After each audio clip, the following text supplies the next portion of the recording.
Cari maklumat dan berita politik yang bebas, kupasan yang tepat, panas. Dapatkannya secara eksklusif hanya di Jom Channel. Komitmen kami, pentasan berita Isnin hingga Jumaat. Berbicara dan isu semasa, kami garapkan secara langsung. Panel-panel berkaliber dan profesional. Interaktif, pandangan anda kami raikan. Jangan lupa bersama kami di setiap hujung minggu dalam edisi khas mingguan. Jom Channel, moving forward, sharing a new experience.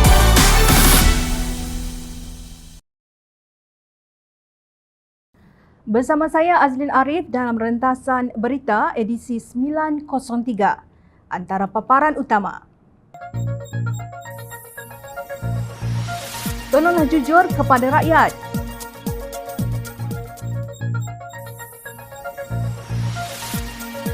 Seronok Menteri Simbah Garam keluka rakyat.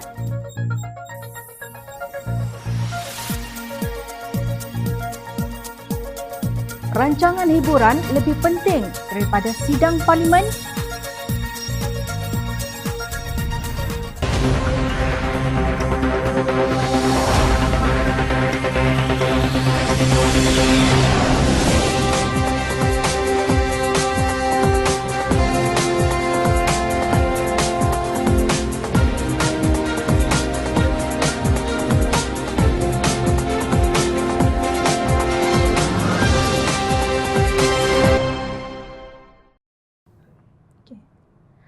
Assalamualaikum dan salam sejahtera. Rasanya tiada salah lagi jika rakyat mengiktiraf sentimen umum tentang kerajaan gagal, kerajaan pintu belakang, tebuk atap dan SOP separuh masa. Siapa lagi yang mampu menafikannya?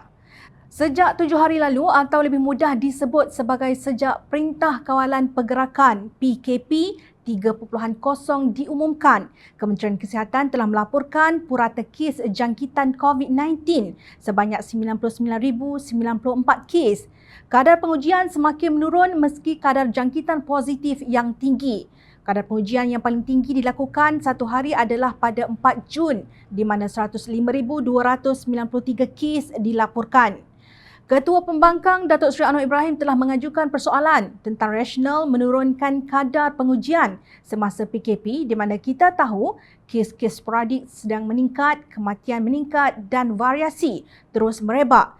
Dan ini ternyata membimbangkan saat PKP ini mesti dimanfaatkan untuk membendung penularan wabak ini secara proaktif. Beliau berkata pakar-pakar perawatan juga turut mempersoalkan tentang rendahnya kadar pengujian kita dan mereka juga percaya bahawa laporan kes harian tidak menggambarkan jumlah kes jangkitan yang sebenar. Logik mengatakan sekiranya kadar positif kes COVID-19 berada pada kadar 7% atau lebih, ia bermakna mengurangkan kadar pengujian akan memberikan gambaran yang salah tentang kes-kes jangkitan COVID-19, kata Anwar dalam satu kenyataan. Kesannya adalah lebih ramai yang dijangkiti COVID-19 tidak akan dikuarantin. Lebih ramai yang akan menjangkiti yang lain dan dalam beberapa minggu yang mendatang, kita akan dibebankan dengan gelombang kes yang menggila tinggi dan juga kadar kematian tinggi. Beliau menambah Pertubuhan Kesihatan Sedunia WHO mengesyorkan 10 hingga 30 pengujian untuk setiap satu kes yang telah disahkan. Berdasarkan syor dari WHO ini, kita harus lipat gandakan kadar pengujian. Ahli Parlimen Port Dickson itu mengajukan soalan kepada Perdana Menteri. Apakah rasional kerajaan untuk tidak meningkatkan kadar ujian sekarang selain hanya untuk menutup kelemahan kerajaan untuk membendung wabak ini dan hanya menunggu fasa vaksinasi besar-besaran yang akan bermula pada bulan Julai atau Ogos ini? Di mana rasionalnya? Demi rakyat Malaysia, beliau dan kami semua sebagai rakyat Malaysia benar-benar berharap sebab untuk mengurangkan kadar pengujian bukan untuk menggambarkan kes makin menurun bila secara realitinya kerajaan terus gagal dan rakyat terus meninggal. Katanya ini kerana hanya dengan pengujian besar-besaran kita akan mendapat gambaran sebenar tentang penularan wabak COVID-19. Ambil langkah-langkah proaktif untuk kuarantin dan pengesanan kontak bagi melindungi warga yang terdedah dengan mara bahaya untuk 3 bulan mendatang. Saya telah menggesa sejak tahun lalu untuk meningkatkan keupayaan pengujian dan telah membangkitkannya kembali dalam minggu-minggu kebelakangan ini. Namun, tidak ada respon dan tindakan pantas dari pihak berwajib.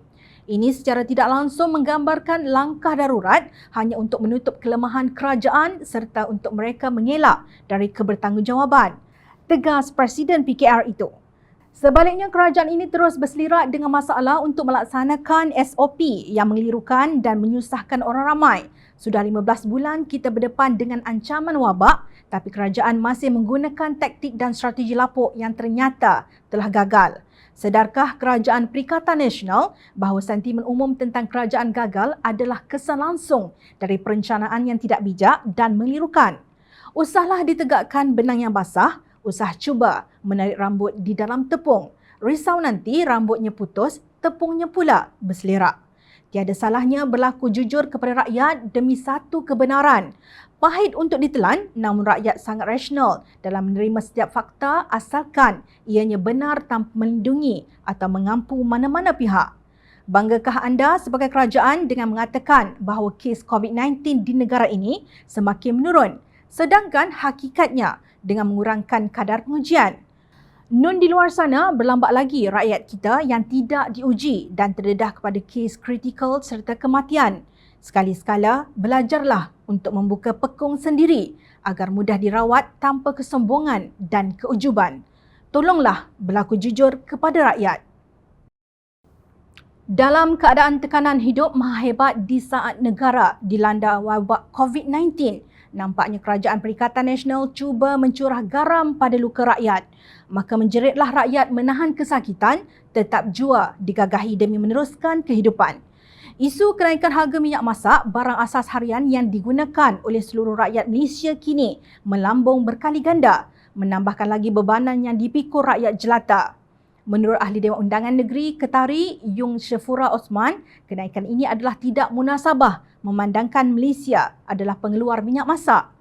Yung Shafura mendakwa pada April 2021, Menteri Perdagangan Dalam Negeri dan Hal Ehwal Pengguna, Datuk Seri Alexander Nantalinggi berkata, harga bagi minyak masak botol adalah tidak tetap dan berubah-ubah mengikut harga pasaran. Sebab itu, katanya, kerajaan tidak memberikan subsidi dan ia dijual berdasarkan harga pasaran mengikut mekanisme pengapungan harga. Kata beliau lagi, menteri tersebut juga menyatakan kementerian memandang serius situasi harga barangan keperluan pengguna yang tidak terkawal, termasuk minyak masak botol di pasaran kerana ia penyumbang kepada kenaikan kos sara hidup rakyat. Namun, sejauh manakah pandangan serius yang beliau nyatakan jika harga minyak masak semakin hari semakin meningkat? Menteri juga tidak kelihatan turun padang meninjau keadaan semasa. Adakah beliau betul-betul serius dengan kenyataan beliau pada April lalu? Ujarnya. Menurut beliau, rakyat kini sudah terbeban dengan kesan COVID-19. Ada kalangan mereka yang tidak mempunyai pendapatan, manakala yang mempunyai pendapatan pula sudah susut nilai apa yang mereka perolehi. Justru beliau berharap rakyat tidak dibebani dengan peningkatan kos sara hidup. Kementerian pula sepatutnya peka dengan perkembangan harga semasa barangan di pasaran dan membendung masalah kenaikan harga. Sementara itu, bekas Perdana Menteri Datuk Seri Najib Tun Razak menggesa kerajaan agar mengambil langkah sewajarnya dalam menangani isu kenaikan mendadak harga minyak masak bagi meringankan beban rakyat. Najib berkata kenaikan harga tersebut lebih tinggi berbanding tahun 2016. Malah peluang bagi penyeludupan amat kecil setelah sempadan negara telah ditutup ketat akibat pandemik COVID-19. Jadi, apakah langkah Kerajaan Perikatan Nasional untuk melindungi dan meringankan beban rakyat? Jangan berdiam diri sahaja, ambil langkah yang sewajarnya. Ataupun dulu korang hanya tahu kecam dan salahkan saya dengan air liur sahaja. Soal beliau dalam siaran Facebook miliknya Isnin lalu. Respon kepada kenyataan itu, Menteri Perusahaan, Perdagangan dan Komoditi Datuk Dr. Muhammad Khairuddin Amar Razali berkata, kenaikan harga minyak sawit mentah MSM memulangkan keringat 3 juta ahli keluarga pekebun kecil sawit di seluruh negara. Susulan itu, Muhammad Khairuddin berkata, harga minyak masak di pasaran sekitar RM30 bagi botol 5 kg adalah munasabah memandangkan kenaikan harga minyak sawit bertapis yang tinggi pada masa ini. Minyak masak sawit berada di bawah Kementerian Perdagangan Dalam Negeri dan Hal Ehwal Pengguna KPDN HEP. Namun, sebagai menteri yang menjaga sawit, saya terpanggil untuk menjelaskan isu kenaikan harga MSM yang memberi kesan kepada harga minyak masak, katanya. Muhammad Khairuddin berpendapat sudah lama rakyat M40 dan T20 menikmati minyak masak pada harga rendah di atas kudrat dan keringat pekebun kecil yang berpendapatan kecil. Dan ini adalah pandangan ikhlas Ahli Parlimen Sepang YB Hanifah Maidin. Munasabah, to be fair, biarpun YB Menteri ini antaranya jaga benda-benda berminyak seperti minyak kelapa sawit. Namun, isu harga minyak kelapa sawit 5 kg yang dilaporkan melambung ni bukan di bawah bidang kuasa kementerian yang dia jaga. Tetapi bila beliau mula muka bulut dan pihabak kenaikan harga minyak masak tu adalah munasabah dan mula bagi kuliah tentang kononnya golongan M40 dan T20 telah menikmati harga rendah minyak masak atas keringat pekebun kecil. Saya rasa rakyat memang naik minyak kat dia, ujar Hanifah. Beliau juga dilaporkan berkata sekiranya subsidi diperluaskan kepada minyak masak 5 kg untuk kegunaan M40 dan T20, penyelewengan boleh berlaku lagi pada skala yang lebih besar. Okey, itu yang Menteri habak. Lah ni saya nak habak pula. Peraturan nombor 1, YB bila jadi menteri ini jangan nak cuba jadi menteri serba tahu lalu pi ulas isu kementerian lain. Ini sangat asas YB. Jadi menteri ini tak sama macam jadi pengurusi biro atau lajnah dalam parti YB. Bila YB nak bela kenaikan harga minyak tu hingga kata ianya adalah munasabah, elok YB kena bagi salam dulu dan kena pandang semua arah. Perli Hanifah. Seperti orang Arab kata, jika bercakap itu adalah perak dan berdiam diri itu adalah emas, orang yang bijaksana akan pilih emas YB. Rakyat semua golongan jika boleh nak beli minyak masak, pakai botol air mineral yang kecil YB. Untuk apa? Untuk masak makanan nak bagi anak bini makan. Hanifah berkata, government cak apa sekalipun wajib bantu rakyat. Paling minima, jangan sakitkan hati mereka dengan mengeluarkan kenyataan sedemikian. Kepada semua rakyat, adakah kerajaan dan menteri sebegini yang ingin kita angkat sebagai pemimpin negara? Hancur leburlah jawabnya. Sekejap. Kita tidak pernah mengangkat mereka sebagai pemimpin. Itu fakta. Mereka kalah dalam PR2014, cuma mereka tiada rasa malu berbuat khianat dan merampas hak orang lain demi kuasa. Noktah.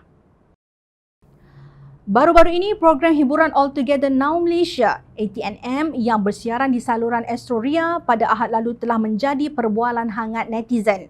Perkara ini berlaku selepas program tersebut dilihat seperti tidak mematuhi prosedur operasi standard SOP Perintah Kawalan Pergerakan PKP ketika menjalankan rakaman program tersebut yang diadakan di Pusat Konvensyen Antarabangsa Putrajaya PICC. Program tersebut tular dalam media sosial selepas ramai netizen yang tidak berpuas hati dengan cara rancangan tersebut dilaksanakan ketika negara sedang dilanda pandemik. Rata-rata netizen berpendapat program tersebut tidak mematuhi SOP kerana barisan selebriti yang bertindak sebagai juri tidak memakai pelitup muka sepanjang rakaman berlangsung. Naib Presiden Strategi Pembangunan Kandungan Hiburan Melayu Astro, Rakim Ahmad berkata, rakaman program tersebut telah dilakukan pada bulan Mac lalu di Putrajaya sebelum pelaksanaan Perintah Kawalan Pergerakan 3.0 PKP 3.0. Sebelum rakaman bermula, semua kru penerbitan sudah menjalankan ujian calitan COVID-19 ke atas semua yang mengambil bahagian.